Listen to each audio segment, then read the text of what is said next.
What is a man profited if he shall gain the whole world and lose his own soul? There is no greater thing if you know Jesus Christ as your personal Savior and follow His word. May this program help you to know Jesus and to follow His word. Amen. నీ జీవితంలో శాంతి సమాధానము లేక నిరాశలో నిస్పృహలో ఒంటరిగా ఉన్నట్లు తలంచుచున్నావా? అయితే వెంటనే దేవుని వాక్యాన్ని, దేవుని శక్తిని నీవు తెలుసుకోవాల్సి ఉంది. ఎందుకంటే దేవుని వాక్యము తెలుసుకున్నట ద్వారా దేవుని శక్తిని మనం పొందుకుంటాం. కాబట్టి దేవుని వాక్యమును తెలుసుకొని దేవుని శక్తిని పొందుకొనుము. పాస్టర్ గాలి గంగరాజు గారు పరిశుద్ధ గ్రంథము నుండి 3500 వాక్యములు కంఠపాఠం చేసి దేవుని వాక్య శక్తిని పొందుకొని ఉన్నారు. ఇంకను అనేక మంది దేవుని వాక్యమును కంఠపాఠం చేయడానికి ప్రోత్సహించినట్లుగా దేవుని కృప వలన ది బైబుల్ ఫౌండేషన్ సంస్థను స్థాపించి దాని ద్వారా అనేక మందికి ఆకర్షణీయమైనటువంటి బహుమతులను అందజేయుచున్నారు. వెంటనే దేవుని వాక్యాన్ని కంఠపాఠం చేయడం ప్రారంభించండి. 3000 వాక్యాలు కంఠపాఠం చేసినటువంటి వారికి హీరో హోండా బైక్ ఇవ్వబడుతుంది. 2000 వాక్యాలు కంఠపాఠం చేయబడినటువంటి వారికి ల్యాప్టాప్ ఇవ్వబడుతుంది. 1000 వాక్యాలు కంఠపాఠం చేసినటువంటి వారికి హోమ్ కంప్యూటర్ ఇవ్వబడుతుంది. 500 వాక్యాలు కంఠపాఠం చేసినటువంటి వారికి కాస్ట్లీ కొరియన్ బైబుల్ ఇవ్వబడుతుంది. మొట్టమొదటిసారి బైబిల్ ఫౌండేషన్ సంస్థ ద్వారా 1000 వాక్యములు కంఠపాఠం చేసిన వారికి ఈ కంప్యూటర్ ప్రకటించడం చాలా సంతోషకరం. కాబట్టి మేము ఏమైతే అనౌన్స్ చేస్తున్నామో ఇది తప్పక నెరవేరుస్తామని ఈ విధంగా మేము తెలియపరుచుకుంటున్నాం. పట్టులతో 1000 వాక్యాలు కంఠపాఠం చేశారు కాబట్టి వారిని అభినందిస్తూ ఈ కంప్యూటర్ని వారికి అందజేస్తాం. 500 వాక్యములు, 1000 వాక్యములు, 2000 వాక్యములు మరియు 3000 వాక్యములు కంఠపాఠం చేసిన వారు మొదట మీ ఇంటి యొద్దనే మీరు కంఠపాఠం చేసిన వాక్యములు చూడకుండా రాసి మా చిరునామాకు పంపబడును. అవి పరీక్షింపబడిన తరువాత మౌలిక పరీక్ష తేదీ మీకు తెలుపబడును. అప్పుడు మీరు కంఠపాఠం చేసి రాసి పంపించిన వాక్యములు నోటితో చెప్పవలను. అలాగూ చెప్పిన వారికి ప్రకటించబడిన బహుమతులు అందజేయబడును.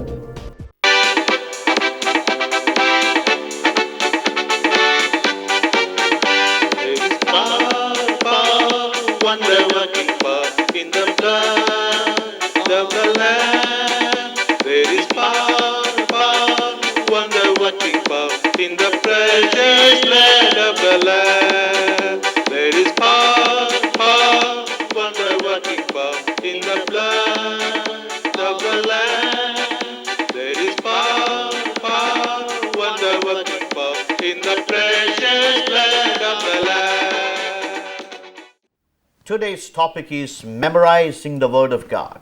దేవుని వాక్యమును కంఠపాఠము చేయుట నేడు మన యొక్క ధ్యానాంశము. If you see the scripture in Matthew Gospel chapter 22 verse 29, మత్తయి సువార్త 22వ అధ్యాయము 29వ వచనాన్ని మనం చూసినట్లయితే, it is said, Jesus answered and said unto them, Ye do err, not knowing the scriptures nor the power of God. అందుకు యేసు లేఖనములను గాని దేవుని శక్తిని గాని ఎరుగక మీరు పొరబడుచున్నారు. The whole world, this is a problem. People do mistake about God because they do not know the word of God and because they do not know the power of God. ఈ యొక్క లోకంలో అనేక మంది ఎందుకు పొరబడుచున్నారంటే వారు దేవుని వాక్యమును గాని దేవుని శక్తిని గాని ఎరుగకుండా ఉన్నారు. So it's important to know the word of God and it is important to know the power of God. అందునిమిత్తమే దేవుని యొక్క వాక్యమును దేవుని యొక్క శక్తిని తెలుసుకోవడం చాలా ప్రాముఖ్యమైనటువంటిది. The word of God will reveals the power of God. దేవుని యొక్క వాక్యము దేవుని యొక్క శక్తిని తెలియజేస్తుంది. If you know the power of God, you will rely on the power of God. నీవు దేవుని యొక్క శక్తిని తెలుసుకున్నప్పుడు నీవు దేవుని యొక్క శక్తిని ఆశ్రయిస్తావు. So you must know the importance of the word of God. కాబట్టి దేవుని యొక్క వాక్యం యొక్క ప్రాముఖ్యతను నీవు తెలుసుకోవాలి. The Bible says, Psalm 138 verse 2, Thou hast exalted thy word above all the name. 138వ కీర్తనలో మనం చూస్తూ ఉన్నాము, దేవుని యొక్క వాక్యము ఆయన నామమంతటి కంటే కూడా హెచ్చించబడి ఉంచు ఉన్నది. So God has exalted his word even above his name. దేవుడు తన యొక్క వాక్యమును తన నామము కంటే కూడా హెచ్చించి ఉన్నారు. So you must know this word of God. కాబట్టి ఈ యొక్క వాక్యమును నీవు తప్పకుండా తెలుసుకోవాలి.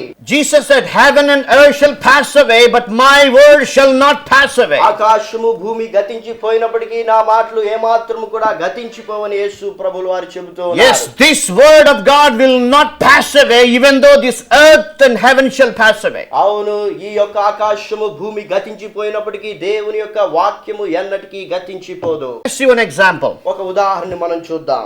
Many things change in this world. ఈ యొక్క ప్రపంచంలో అనేక విషయాలు మార్పు చెందుతూ ఉన్నాయి. Even many sayings of great people changed. అనేక సామెతలు కూడా మార్పు చెందుతూ ఉన్నాయి. But the word of God never changed. అయితే దేవుని యొక్క వాక్యము ఎన్నడూ మార్చబడలేదు. For example, let us see Matthew Gospel chapter 5. మత్తయి సువార్త 5వ అధ్యాయంలో ఒక ఉదాహరణ మనం చూద్దాం. It's very interesting to see this scripture. దేవుని యొక్క వాక్యమును చూడడం ఎంతో ఆసక్తికరమైనటువంటి విషయము. And this scripture will help us to believe that the word of God is forever. ఈ యొక్క వాక్య భాగము దేవుని వాక్యము ఎన్నటికి కూడా మార్చబడదని మనం అర్థం చేసుకోవడానికి సహాయపడుతుంది. Please turn with me Matthew Gospel chapter 5 మత్తయి సువార్త 5వ అధ్యాయము verse 36. 36వ వచనము. Jesus said here, neither shall thou swear by the head, because thou canst not make one hair white or black. యేసు ప్రభు అంటూ ఉన్నారు, నీ తలతోడని ఒట్టు పెట్టుకొనవద్దు, నీవు ఒక వెంట్రుకనైనను తెలుపుగా గాని నలుపుగా గాని చేయలేవు. This is true even today. అవును, ఇది నేటికి కూడా సత్యముగా ఉంటుంది. Jesus spoke this word about 2000 years ago. దాదాపు 2000 సంవత్సరముల క్రితం యేసు ప్రభులు వారి మాట చెప్పి ఉన్నారు. But this is true even today. అయితే నేటికి కూడా ఇది సత్యముగా ఉంది. Many things passed away, ఎన్నో విషయాలు గతించిపోయాయి. but this is not passed away, అయితే ఈ వాక్యం మాత్రం గతించిపోలేదు. because it is said by Lord Jesus Christ. ఎందుకంటే యేసు ప్రభులు వారు పలికినటువంటి మాటలు. We can see the technology in this world. ఈ యొక్క లోకములో మనము ఎంతో టెక్నాలజీని చూస్తూ ఉన్నాం. So people have intended many technologies. ఎన్నో టెక్నాలజీల ద్వారా అనేక విషయాలు మనుషులు కనుగొంటూ ఉన్నారు. Even we can see through the plastic surgery, even people are changing the faces of people. Plastic surgery ద్వారా మనుషుల యొక్క ముఖాలను కూడా మారుస్తూ ఉన్నారు. But the Bible says you cannot make one hair white or black. అయితే దేవుని వాక్యం చెబుతోంది, నీ ఒక వెంట్రుకనైనను తెలుపుగా గాని నలుపుగా గాని చేయలేవు. Even today, nobody on this surface of this earth could able to find some medicine or some chemical which can change white hair into black or black hair into white. అందుకోసమనే నేటికి కూడా ఎవరు కూడా ఈ లోకములో ఒక వెంట్రుకని తెలుపుగా గాని నలుపుగా గాని లేకపోతే నలుపుగా గాని తెలుపుగా గాని మార్చడానికి ఏ మందును కనుగొనలేకపోతూ ఉన్నారు. The reason is Jesus said you cannot do that. ఎందుకంటే యేసు ప్రభు చెప్పారు, మీరు ఆ విధంగా చేయలేరు. So nobody ever will be able to do that. అందుకోసమే ఎప్పటికి కూడా ఎవరు ఈ విధంగా చేయలేరు. This is such a practical example. ఇది ఎంతో మరి ఆసక్తికరమైనటువంటి ఉదాహరణ. The present technology can do many things. నేటి టెక్నాలజీలో ఎన్నో విషయాలు మనిషి చేయవచ్చు. But I assure you, nobody will ever be able to do a black hair into white, a white hair into black. అయితే ఎప్పటికీ కూడా ఎవరు కూడా ఒక వెంట్రుకని తెలుపుగా గాని నలుపుగా గాని చేయలేరు. This gives us faith that this word of God is truth. ఈ యొక్క మాటను బట్టి దేవుని యొక్క వాక్యము సత్యమైందని చెప్పి మనం విశ్వసించవచ్చు. So you must believe this word of God. కాబట్టి దేవుని యొక్క వాక్యమును మనం విశ్వసించాలి. And at the same time you must know the entire word of God. దేవుని యొక్క వాక్యమును పూర్తిగా నీవు తెలుసుకోవాలి. If you know a part of it, దాంట్లో కొద్ది భాగం మాత్రమే నీవు then తెలుసుకున్నట్లయితే you will have a problem. నీకు సమస్య ఉంటుంది. Let us see this skit, ఈ యొక్క స్కిట్ ను మనం చూద్దాం. which tells us that we must know the whole word of God. దేవుని యొక్క వాక్యమును పూర్తిగా మనం తెలుసుకోవాలి.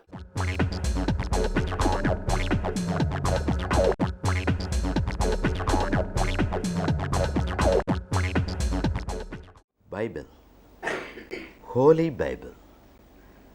A true Christian must go through the Bible every day. I am a true Christian. Proverbs chapter 24 and the verse 13. My son, eat thou honey honey. Because it's good, good, very good. Honey itself a tasty item. See, it finds a place in Bible. Honey, honey. Now, honey. Now, I must take honey, honey.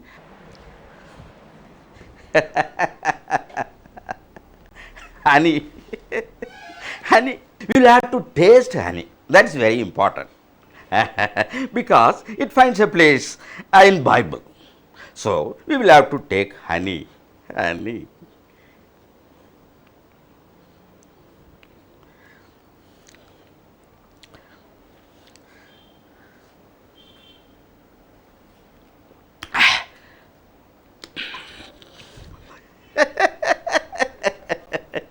A tasty item, no doubt, no doubt.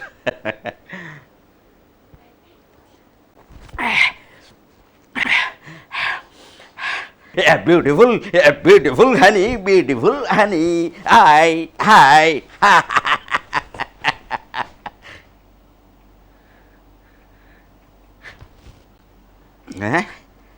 What happened? There is something wrong with my stomach. I have taken only the honey. Bible says it's good.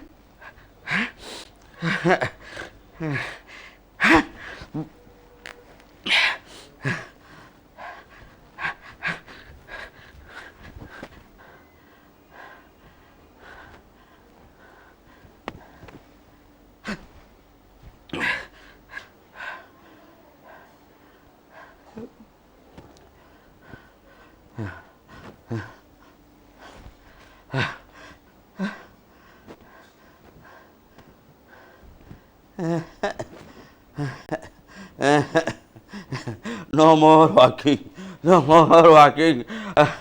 Pastor, I have taken only honey. There is something wrong with my health. Now, I will come to you. What is this? What happened to my health? I do not know. Pastor, morning. This is what? Proverbs 24, This version? verse 13. That. Please read this, Pastor. Please read. My son, eat the honey because it is good. It's good. It's good. You agree with this? Yes, it's good. Honey is good. I have taken honey. That is the problem. Now I am not able to walk even. I do not know what happened to me. Honey is good. Bible says. You are also saying. But how much honey you ate? One bottle. One bottle? One full bottle. One full bottle. Yes, Pastor. But I do not know what happened to my health, what happened to my stomach. But Bible also says, Yeah. this is Proverbs 25th, Oh. verse 27. Read here. It is not good to eat much honey. It is not good to eat much honey. Many Yes. people do the same mistake. They read a part of Bible and they forget to read the other part of the Bible and they make decisions. They get into problems and they blame the Bible. You are not alone. Many people do the same. You must read the Bible completely. Do you know that? Excuse me, Pastor, excuse me. Hereafter, I will go through the Bible perfectly and I will understand what is given in Bible. This time, please forgive Okay. me, Pastor. When you read the whole Bible and obey every scripture, God will bless you. So the attitude of memorizing the scriptures will bring many blessings to you. దేవుని యొక్క వాక్యమును కంఠపాఠం చేసేటువంటి లక్షణము మనలో ఎన్నో ఆశీర్వాదాలను తెస్తుంది. We want to encourage you to memorize the word of God. దేవుని యొక్క వాక్యమును కంఠపాఠం చేయమని మేము మిమ్మల్ని ప్రోత్సహిస్తూ ఉన్నాం. Let us see some blessings. కొన్ని ఆశీర్వాదములను మనం చూద్దాం. By the word, you will have strong faith. దేవుని యొక్క వాక్యము ద్వారా నీవు గొప్ప విశ్వాసమును కలిగి ఉండవచ్చు. The scripture says in Romans chapter 10 verse 17, రోమాపత్రిక 10వ అధ్యాయము 17వ వచనం చెబుతోంది, faith comes by hearing and hearing by the word of God. విశ్వాసము వినుట వలన కలుగుతుంది, క్రీస్తును గురించిన మాట వలన కలుగుతుంది. As you memorize the word of God, దేవుని యొక్క వాక్యము నీవు కంఠపాఠం చేయుచుండగా, as you speak out the word of God, దేవుని యొక్క వాక్యము నీవు చెబుతూ ఉండగా, and you will hear the word of God. దేవుని యొక్క వాక్యాన్ని నీవు వింటావు. As you hear the word of God, దేవుని యొక్క వాక్యాన్ని నీవు వింటూ ఉండగా you will have strong faith. గొప్ప విశ్వాసం నీకు కలుగుతుంది. We hear people preachers, you must have faith, but how can the faith will come? అనేక మంది ప్రసంగికులు విశ్వాసం కలిగి ఉండాలని బోధిస్తూ ఉన్నారు. అయితే విశ్వాసమును మనం ఏ విధంగా పొందుకోగలము? The only way to get faith is by hearing the word of God. విశ్వాసమును పొందుకొనుటకు ఒకే మార్గము ఏదనగా దేవుని వాక్యమును వినుట ద్వారా. Second benefit, let us see. రెండవ ఆశీర్వాదమును మనం చూద్దాం. The second blessing, the word of God will help you not to sin against the Lord. దేవునికి వ్యతిరేకముగా పాపము చేయకుండా సహాయపడుతుంది. King David said, Psalm 119 verse 11, 119వ కీర్తన 11వ వచనంలో దావీదు చెబుతున్నాడు, Thy word have I hid in mine heart that I might not sin against. వాక్యమును నా హృదయమందు ఉంచుకున్నాను, నేను నీ ఎదుట పాపము చేయకుండానట్లు. We all know that the Lord himself testified about David in the book of Acts. అపోస్తలుల కార్యములు దేవుడు దావీదును గురించి ఈ విధంగా సాక్ష్యం I have found David son of Jesse, a man after mine own heart, యెష్షీ కుమారుడైనటువంటి దావీదు నా యొక్క హృదయానుసారుడని అక్కడ చెబుతున్నాడు. which shall fulfill all my will. ఆయన నా చిత్తానుసారుడని చెబుతున్నాడు. So if you keep the word of God in your heart మీ యొక్క హృదయంలో దేవుని వాక్యమును మీరు ఉంచుకున్నట్లయితే, and walk according to the word of God as David did, దావీదు వలె దేవుని వాక్యాన్ని మీరు అనుసరించినట్లయితే, and you will be called that you are man after God's own heart. మీరు కూడా దావీదు వలె దేవుని హృదయానుసారులుగా ఉండగలరు. And also you will fulfill God's will in your life. అదే విధంగా దేవుని చిత్తమును మీ జీవితంలో నెరవేర్చగలరు. Because David could do that. ఎందుకంటే దావీదు ఆ విధంగా చేయగలిగాడు. The only way David could do that because he kept the word of God in his heart. ఆయన ఆ విధంగా ఏ విధంగా చేయగలిగాడంటే దేవుని వాక్యమును తన హృదయంలో ఉంచుకొనుట ద్వారా. So the word of God will help you to do God's will. కాబట్టి దేవుని చిత్తమును చేయడానికి దేవుని వాక్యము నీకు సహాయపడుతుంది. Thirdly, the word of God helps you to overcome the devil. మూడవదిగా అపవాదిని జయించడానికి దేవుని వాక్యము నీకు సహాయపడుతుంది. The Lord Jesus Christ himself used the word of God when he resisted the devil. అపవాదిని దేవుడు ఎదిరించినప్పుడు దేవుని వాక్యాన్ని ఉపయోగించినట్లుగా మనం చూస్తాం. We can see that Matthew Gospel chapter 4. మత్తయి సువార్త 4వ అధ్యాయంలో ఈ విషయాన్ని చూడగలము. The word of God keeps you from false teachings. దేవుని యొక్క వాక్యము అబద్ధ బోధకు నీకు దూరముగా ఉంచుతుంది. The Bible says in 1 John chapter 4 verse 1. Bible గ్రంథంలో యోహాను మొదటి పత్రిక 4వ అధ్యాయం మొదటి వచనంలో ఈ విధంగా చెప్పబడి ఉంది. Beloved, believe not every spirit, because many false prophets are gone out into the world. ప్రియులారా, అనేకులైన అబద్ధ ప్రవక్తలు లోకంలోనికి బయలు వెళ్లి ఉన్నారు గనుక ప్రతి ఆత్మను నమ్మక. So you must know the word of God so that you may recognize who is a false teacher. అబద్ధ బోధకుడు ఎవడో నీవు తెలుసుకున్నట్లుగా దేవుని వాక్యమును నీవు ఎరిగి ఉండాలి. So these are the blessings, and many blessings you have if you memorize the word of God. దేవుని యొక్క వాక్యమును కంఠపాఠం చేయుట ద్వారా ఈ ఆశీర్వాదములు ఇంకను అనేక ఆశీర్వాదములు నీవు పొందుకొనగలవు. On the whole, you will have understanding in everything by the power of the word of God. దేవుని యొక్క వాక్య శక్తి ద్వారా ప్రతి విషయాన్ని కూడా నీవు అర్థం చేసుకోగలవు.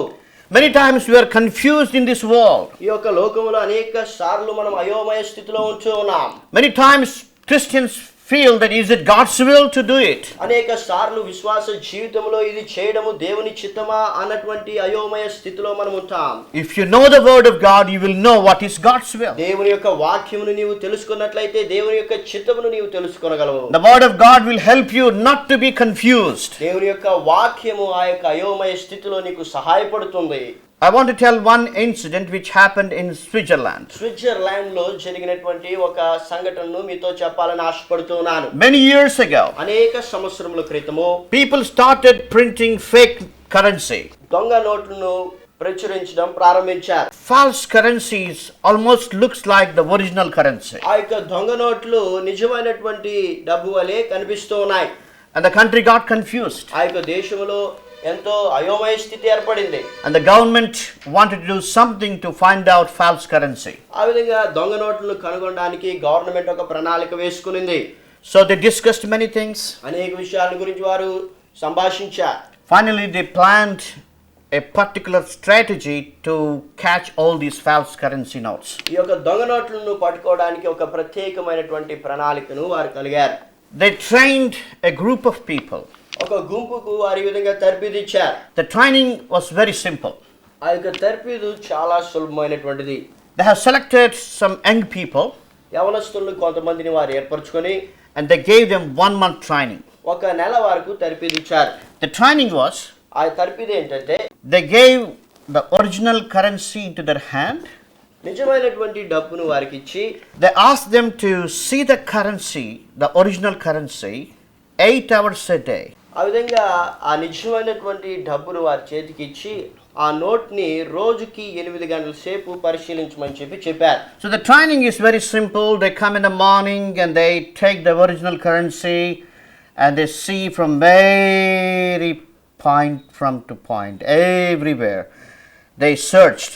They go from this bottom and they keep their eyes on it and they study every part of the original currency. ఆ యొక్క నోట్లో ఉన్నటువంటి ప్రతి చిన్ని భాగాన్ని కూడా వారు చాలా మరి క్షుణ్ణంగా గమనించారు. When they observed the original currency 8 hours per day, ఆ విధంగా రోజుకి 8 గంటలు చాలా జాగ్రత్తగా ఆ నోటును వారు గమనించడంతో after 1 month, ఒక నెల తర్వాత they got discernment. వారికి ఒక అవగాహన వచ్చింది. And when they went to the streets, వారు వీధుల్లోనికి వెళ్ళినప్పుడు they could easily grab the false currency. వారి దొంగ నోట్లను వారు చాలా సులభంగా పట్టుకోగలిగారు. Even though they both look like same, అవి రెండు కూడా ఒకే విధంగా కనిపిస్తున్నప్పటికీ because they spent time with this original ఈ currency, యొక్క నిజమైనటువంటి నోటుతో వారు చాలా ఎక్కువ సమయాన్ని గడిపారు గనుక because they concentrated on this original ఈ currency, యొక్క నిజమైనటువంటి నోటు పైన వారు కేంద్రీకరణ ఉంచారు గనుక their mind grasped what is originality. నిజమైనటువంటిది ఏదో వారి మనస్సులో ముద్ర పడిపోయింది. So when they saw false notes, ఆ విధంగా దొంగ నోటు వారు చూసినప్పుడు immediately they could say it is false currency. ఇది దొంగ నోటు అని వారు చాలా సులభంగా చెప్పగలిగారు. Similarly, అదే విధముగా if you spend time with the word of God, దేవుని యొక్క వాక్యముతో నీవు సమయాన్ని గడిపినప్పుడు if you study the word of God carefully, దేవుని యొక్క వాక్యమును నీవు జాగ్రత్తగా ధ్యానించినప్పుడు it will help you. అది నీకు సహాయం చేస్తుంది. The word of God will give you discernment to know what is original and what is duplicate. ఏది నిజమైనటువంటిదో ఏది అబద్ధమైనటువంటిదో తెలుసుకొనుటకు దేవుని వాక్యము నీకు సహాయపడుతుంది. You need not be in confusion. నీవు అయోమయ స్థితిలో ఉండాల్సిన పని లేదు. The word of God will tell you what you should do and what you should not do. నువ్వు ఏం చేయాలో ఏమి చేయకూడదో దేవుని వాక్యము నీకు తెలియజేస్తుంది. The word of God has power. దేవుని యొక్క వాక్యము శక్తి కలిగినటువంటిది. Let us see Hebrews chapter 4. Hebrew పత్రిక 4వ అధ్యాయాన్ని తీద్దాం. It is very, very important scripture. ఇది చాలా ప్రాముఖ్యమైనటువంటి వాక్య భాగము. Better you must memorize this ఈ word, యొక్క వాక్యమును మీరు కంఠపాఠం చేసినట్లయితే అది ఎంతో మంచిది. because you will know the power of the word of God in this scripture. ఎందుకంటే దేవుని యొక్క వాక్య శక్తిని ఈ యొక్క వాక్యములో నీవు చూస్తావు. Hebrews chapter 4 verse 12 says, Hebrew పత్రిక 4వ అధ్యాయం 12వ వచనం విధంగా చెబుతూ ఉంది. "But the word of God is quick and powerful and sharper than any two-edged sword." దేవుని యొక్క వాక్యము సజీవమై బలమైనదై రెండంచుల గల ఎటువంటి ఖడ్గము కంటెను వాడిగా ఉండి piercing even to the dividing asunder of soul and spirit and of the joints and marrows, and is a discerner of thoughts and intents of the heart. ప్రాణాత్మలను కీళ్లను మూలుగులను విభజించినంత మట్టుకు దూర్చు హృదయం యొక్క తలంపులను ఆలోచనలను శోధించుచున్నది. The word of God even will go into your thoughts.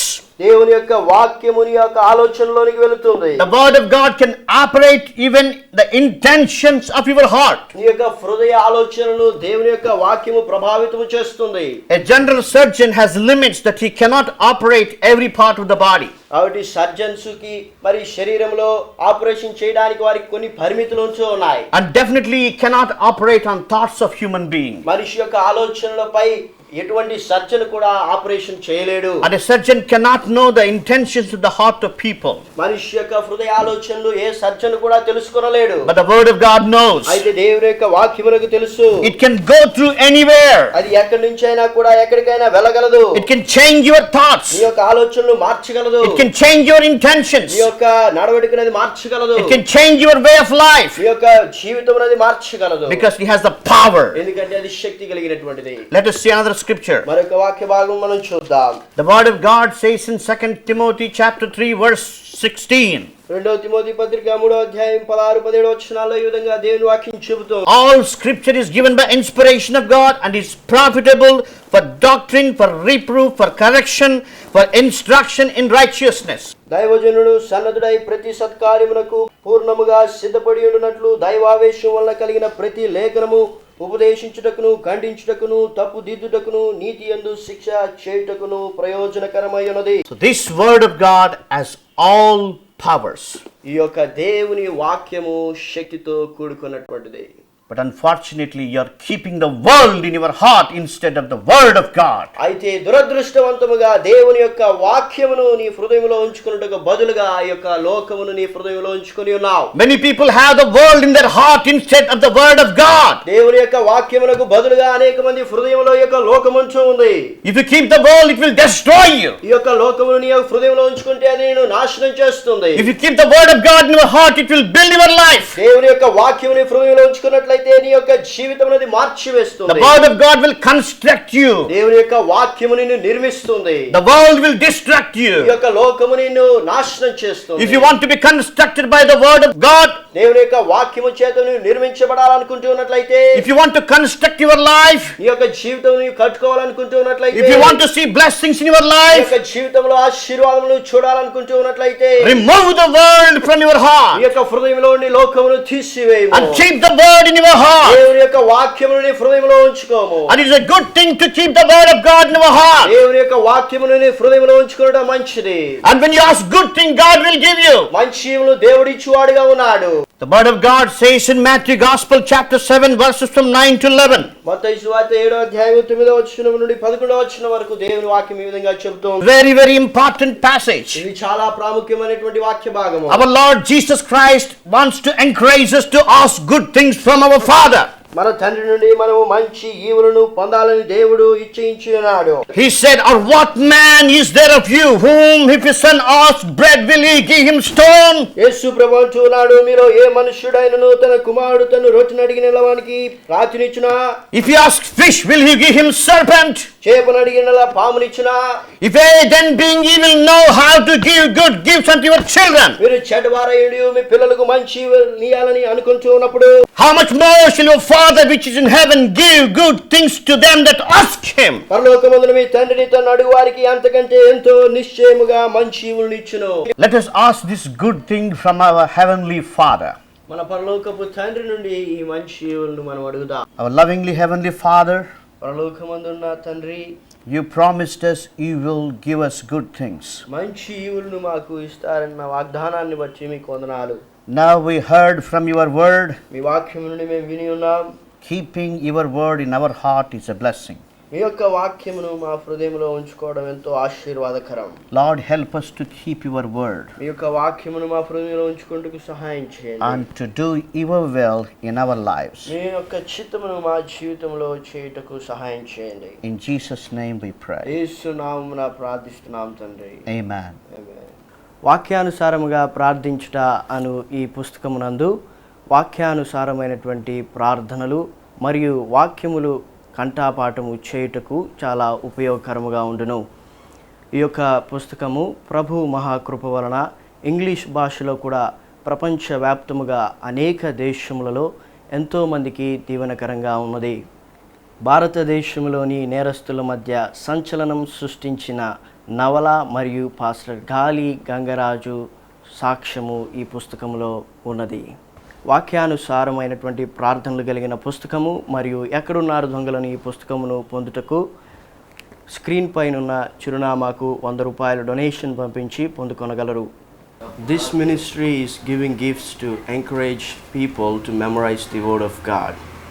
If you are inspired to support this ministry, you can send your donations to our address.